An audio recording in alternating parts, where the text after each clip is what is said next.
Hey, Cancer. We've got Jupiter in your sign, and so our significators tonight are the Knight of Stakes or the Knight of Wands in reverse and the Wheel of Fortune here. And the Knight of Stakes, that is third decan Cancer, first decan Leo. So that's where we're at in the wheel right now. So good timing for that. And both these cards share a theme of accepting the things you can't control, accepting where the wheel is in its turn right now. And this card, the Knight of Stakes, talks about episode one boredom, that you can't rush to, or you don't even really want to rush to the climactic parts of the story. You really got to let things play out as they will. So I want to see what we're having big feelings and surrendering about. Get a card from the Oracle of the Radiant Sun here first. Expand on that theme. One card, let's see. Egotism. Mars in Leo. Okay. So we're freshly in Leo season as I'm filming this. That just started earlier this week. Um, so good timing on a Leo card. Are you contesting with your own ego? Some challenging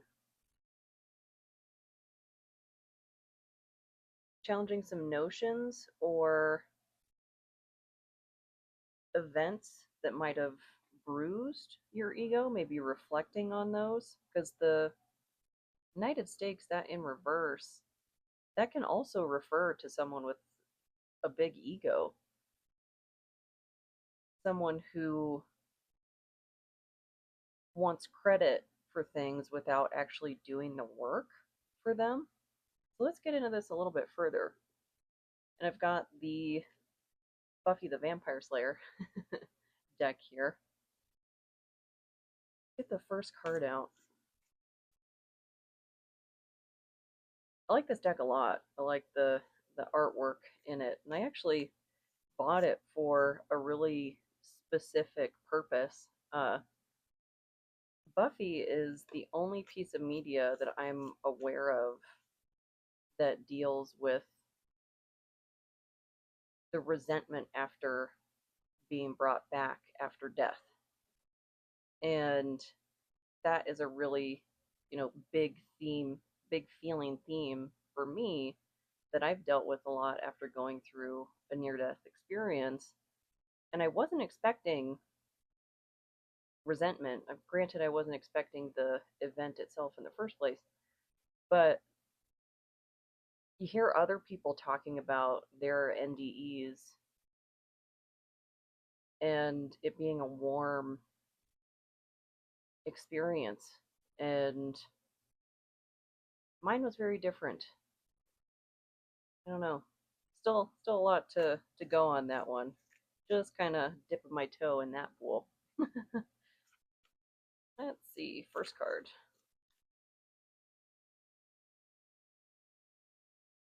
And the reason I feel that big feelings are a theme here is that Cancer is such a ruler of emotions, being ruled by the moon. And Jupiter, the planet of expansion, and Zeus being the Greek equivalent to the Roman Jupiter. Just a lot of bigness, king of the, or leader of the Olympians. I don't know if he was actually a king or not.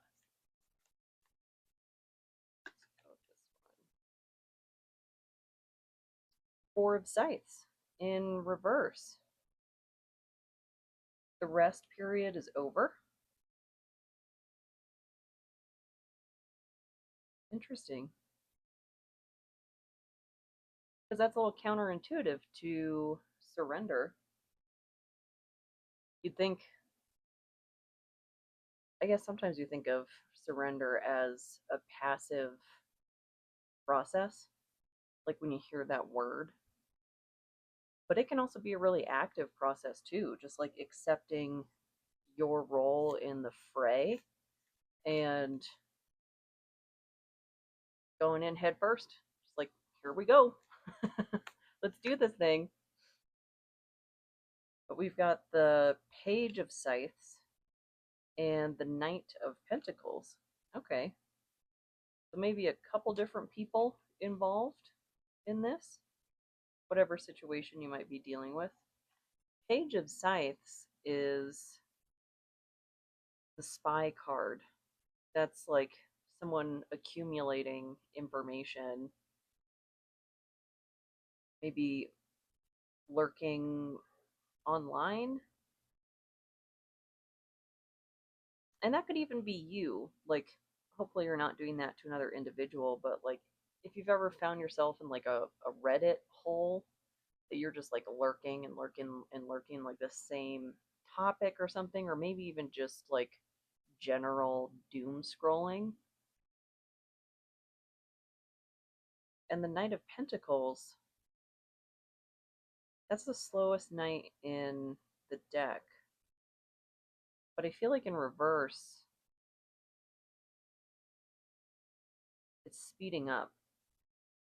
Like the wheel is starting to turn.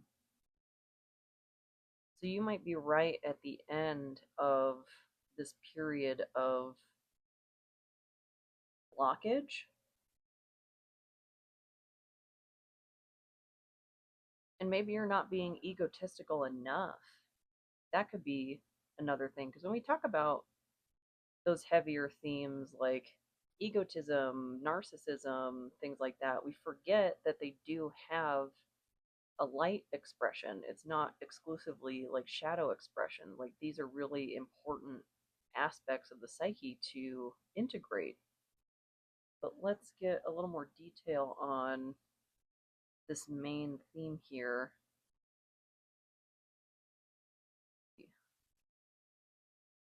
What's this about? What are we not resting about anymore?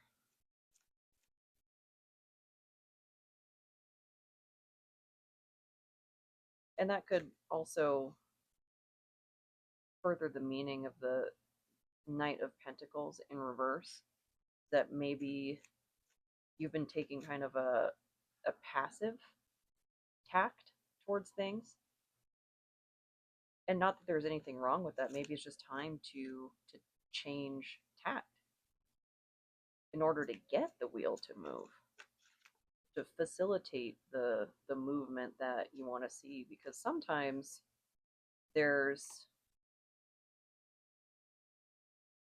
I don't know,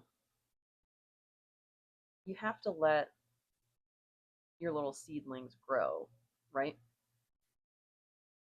And at some point you have to tend to the soil and do things that people who have plants do. I don't have really a green thumb. We've got companionship, moon in Libra. So another theme of emotion.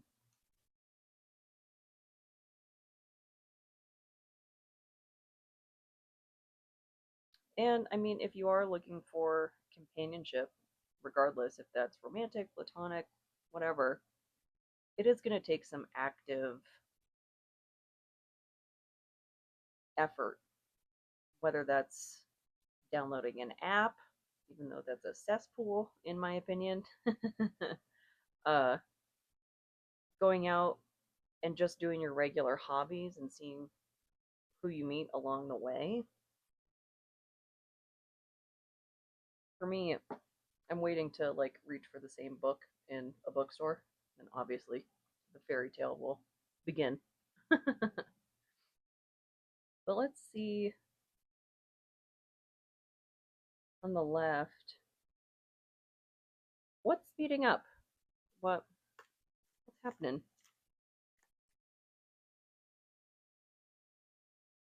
What is speeding up? What's changing? What's getting the wheel to turn? One? That's one. King of Stakes, King of Wands in reverse.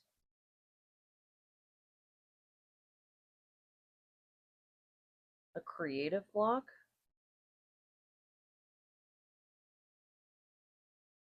Your passions were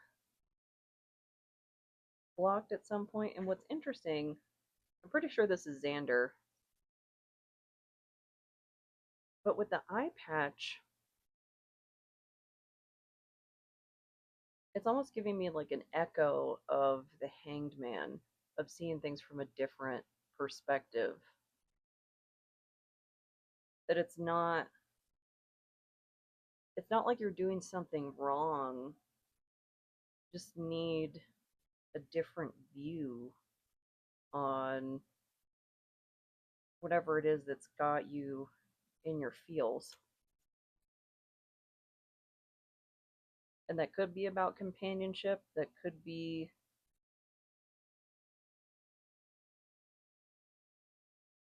maybe a creative project that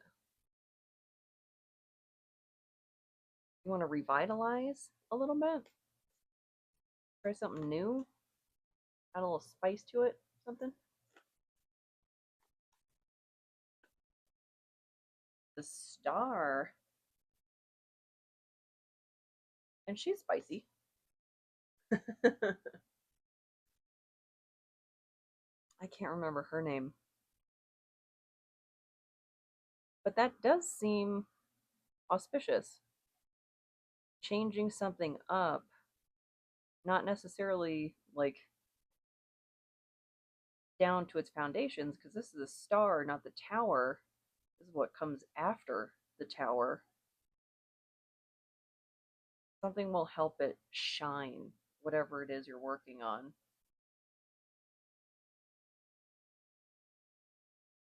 One more. Let's see. Oop, there we go. And since it came out sideways, I'm going to read that as in motion. So this is the Four of Pentacles. So that's control. So you could either be tightening control or releasing control. And I suspect if you're dealing with something like a creative project, releasing control. There's the surrender piece of, I mean, if what you're doing right now isn't working for whatever it is you're trying to accomplish,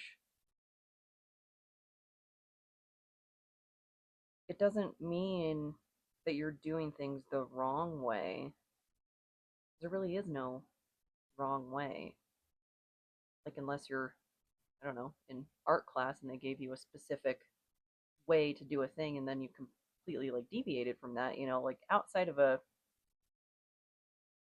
structured situation like that, if you're doing something just in your free time, whether it's something you're trying to monetize, something that you're just doing for a hobby, there are no rules. Just do the thing. Make mistakes. And know that you will always see your art as incremental improvements of your art, because you see every single piece and criticize it to oblivion. We're all our own worst critic. But when other people see your art, they're encountering it in a moment in time. They're not seeing every single step of the way that you were able to see from your perspective. Get one of these here.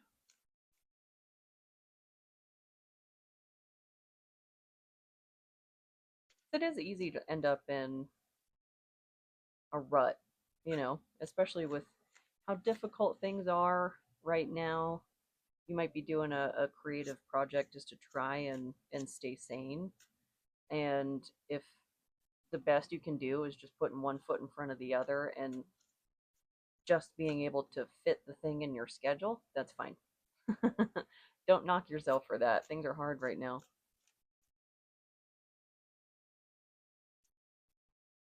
One, please. I got quiet.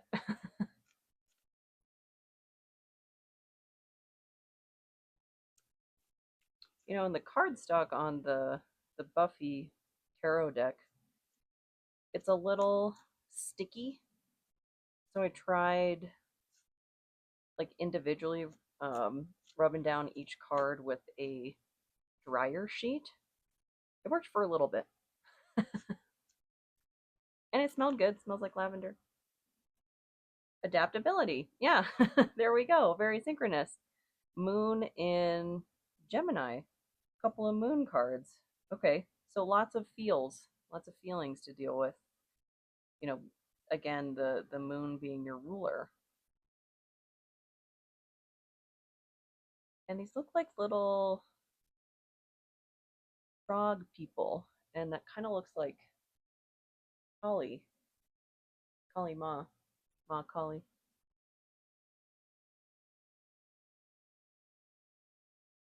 Hmm.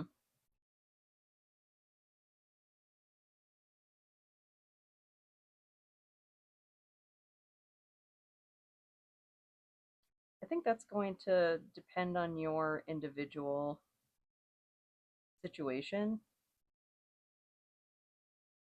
which I know that's a bit of a cop out, but I don't, it's a general reading. I don't know what each of you individually are going through. But if it's not a creative project, this could have something to do maybe with companionship of if you guys are at a distance or something, how are you going to make that work? Especially if it's someone like really special to you. That distance seems like, with the advent of the internet and us surviving the pandemic and so forth, it seems like a small hurdle, or at least a navigatable hurdle. Um, but that's hard. So thinking about video calls and I don't know, maybe reading the same book or something and having your own little book club or something. And that can apply as well to friendships. It's like they get harder to maintain and make the older you get. It's just like without having a common place to congregate, like school every day, you get kind of stuck in the like, I go to work and I like to keep work, and my life.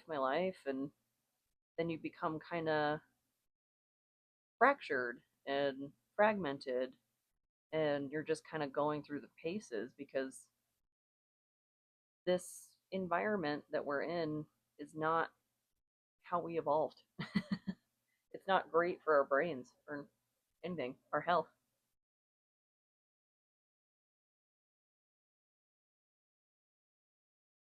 And if you're having trouble fitting creative projects, leisure activity, so on and so forth into your schedule, making sure you're adapting to make time for those things.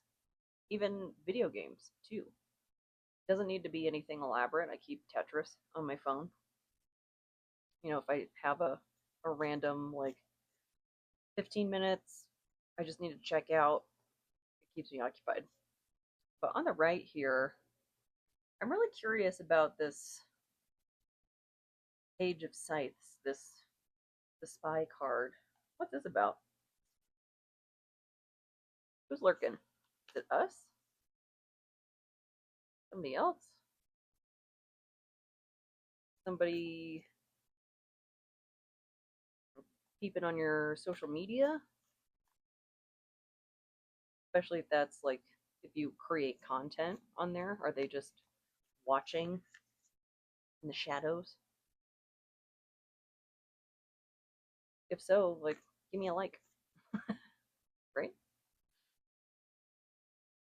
First card, please.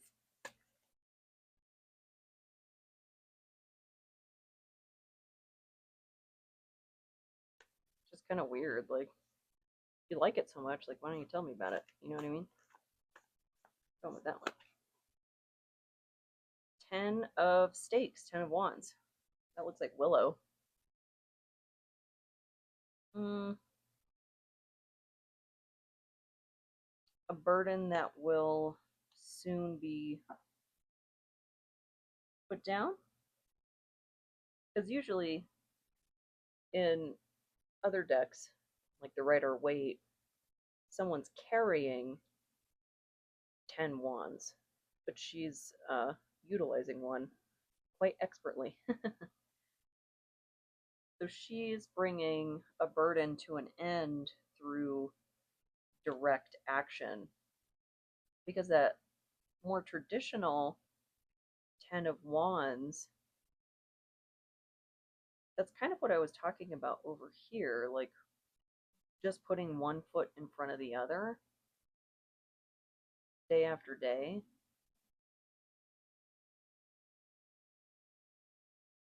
That's a lot more active. And that might not seem like surrender, but maybe she's just accepted her role that, well, nobody else is going to do this. I'm here. Here we go. Let's get another one. What's this burden about?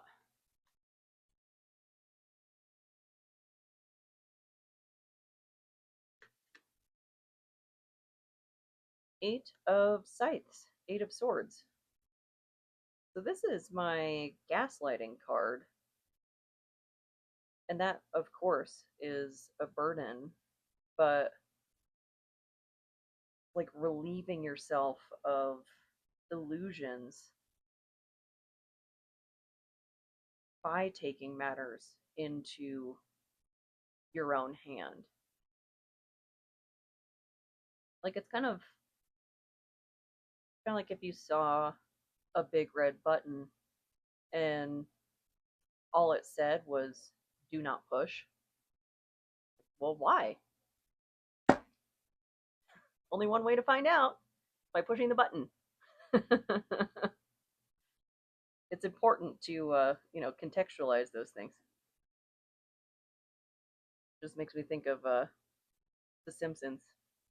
Homer. I can't remember if he actually kicked a button in the intro. He like knocked a coffee over or something while he was snoozing. I don't remember. But taking that active approach to undoing your bindings, because in other decks, they're a lot closer to the swords. This person looks a lot more actually bound up and unable to undo those bindings.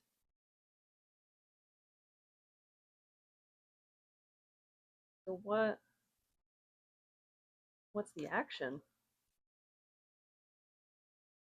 What's the active surrender? That also sounded like act of surrender. And that doesn't necessarily mean like surrendering, like waving the white flag. Just what are we doing to accept our role in this puzzle or whatever?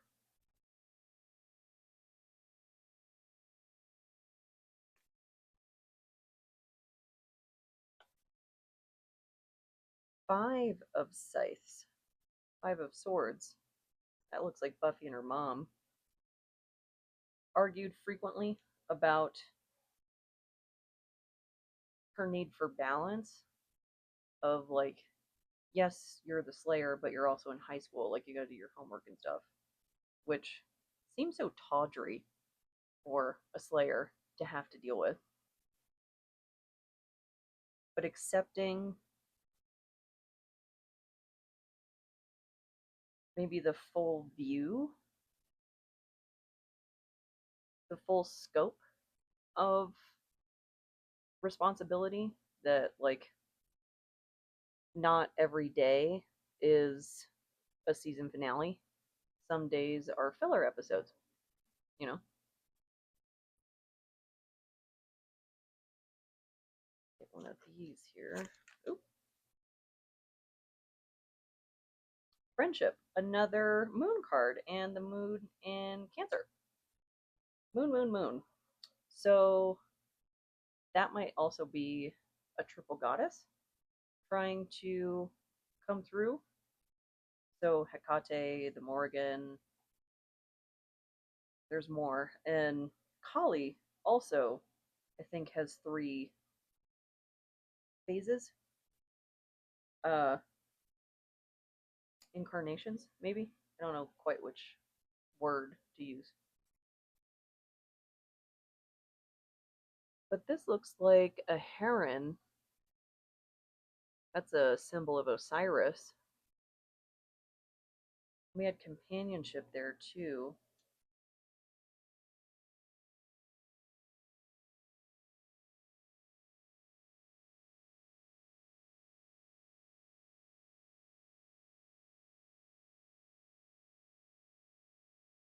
This almost feels like making friends with our burdens in a way, and treating them in a more compassionate fashion of knowing that they're necessary. Like it's a part of, our story arc, and that we might not understand. You know, I'm sticking with the TV analogy. Season 1, episode 3, we don't quite know yet why all this bad stuff keeps happening. Like why has bad luck befallen us so consistently? Plot twist, like it's a part of the plot. And maybe that is a way to change your perspective on the things that you've been going through. Change, lift those illusions of rigidity when looking at how things affect you. And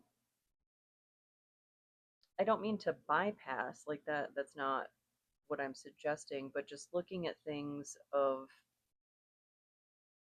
coins have two sides, right? If you can only deal with one side right now, that's okay. You don't have to rush into giving conflict and suffering and things like that meaning. But if and when you're ready for that, there's art. However, that manifests for you, whether it's painting, poetry, writing music, coloring in a coloring book.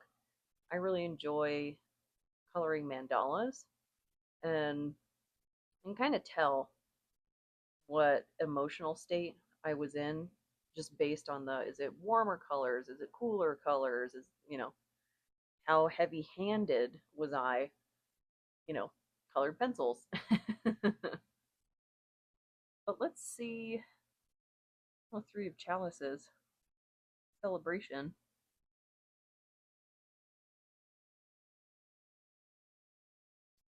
I want to see if we can get a little more info, maybe a teaser trailer of the next turn of the wheel.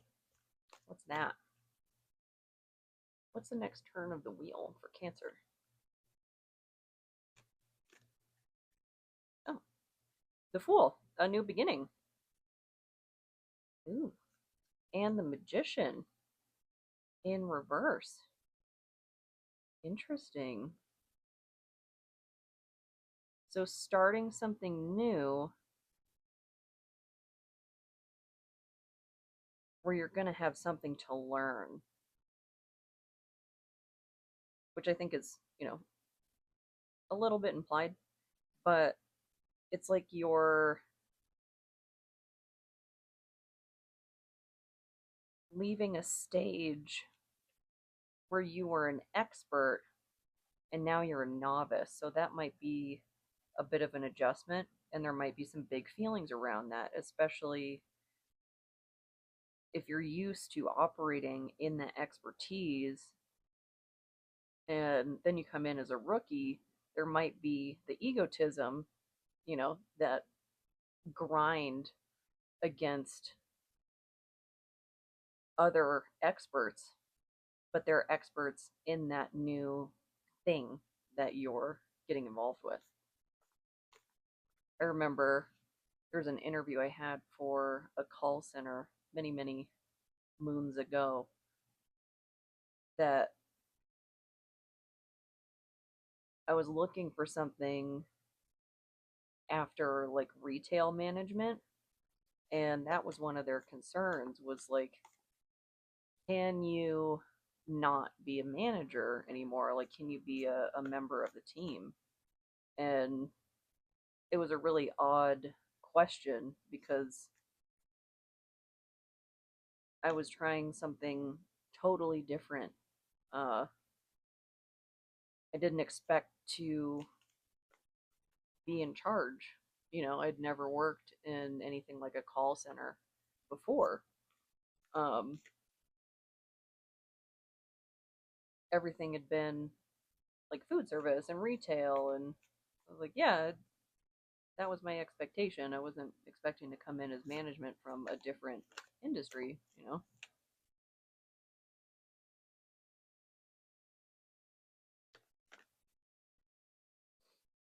Nine of Scythes. Yeah, stress, anxiety, maybe even nightmares if that's something that you deal with regularly. That you could see a flare if you are under stress.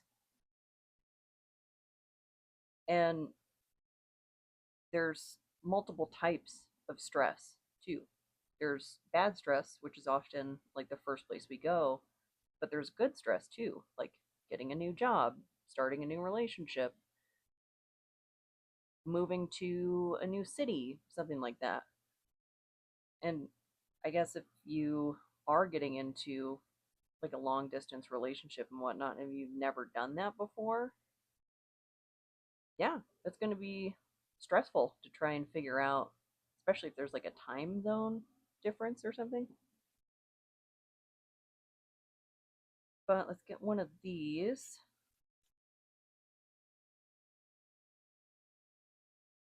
He may be a little bit more about new endeavor, this turn of the wheel.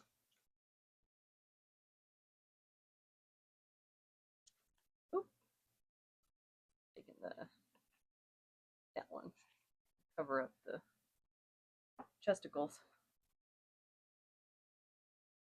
Lust. Venus in Aries. There's a little chameleon and a volcano on the card here.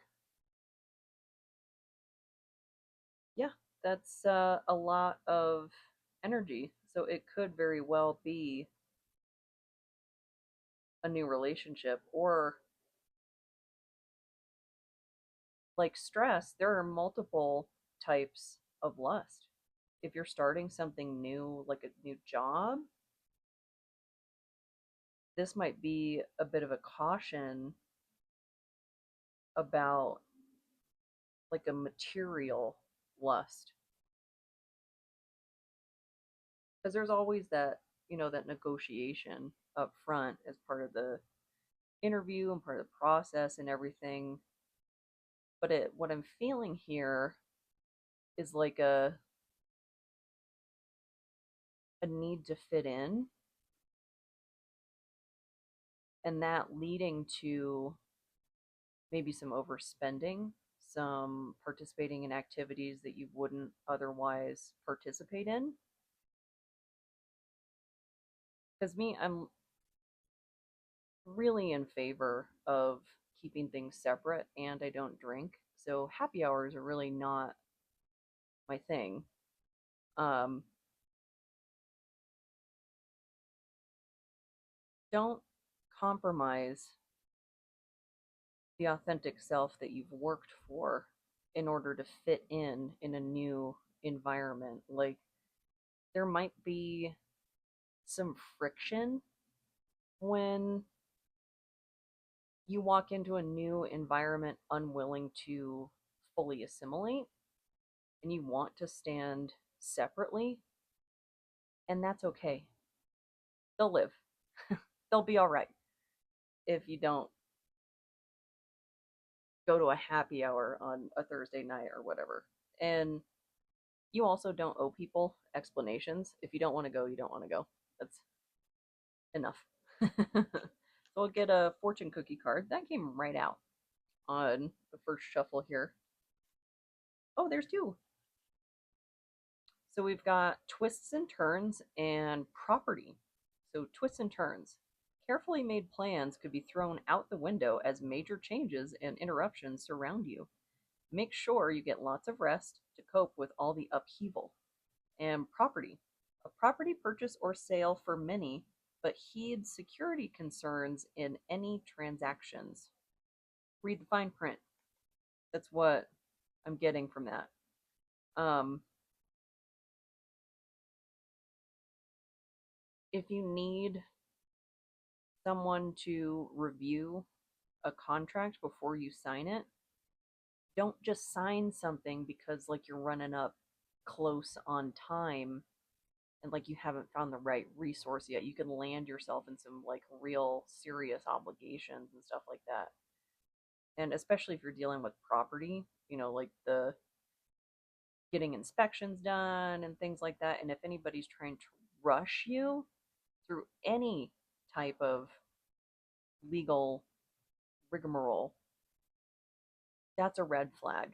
That's a like, hold up, don't, what are you doing? Because that could be the twists and turns here, or at least a component of the twists and turns. Because the whatever this is for you could be a surprise, and there could be more surprises within the surpriseception, right? But let's get this one side. Something to keep us occupied, keep us a little grounded while we go through this turn of the wheel. Ooh, there's two options. Ash versus Evil Dead and Claymore. So this is a continuation of like the Evil Dead Army of Darkness from the 80s, which if you haven't seen it, you should. Bruce Campbell is amazing. And Claymore, really enjoy that anime. That's in short a group of warrior women that are like part demon, part human, and they lean into their demon powers to like hunt other full-fledged demons, and there's a limit on that. It's really interesting. So a couple of shows to keep you occupied, and I think at least last time I watched it, Ash versus Evil Dead was on Netflix. I don't know if it's still on there. And Claymore, I think that was Hulu, but they move around so much. I have a really hard time keeping track, and it just like I feel like I'm just paying for cable in small pieces. But I digress. But I hope this helps, and I hope this resonates. And if it doesn't, I hope the next one does. Thank you so much.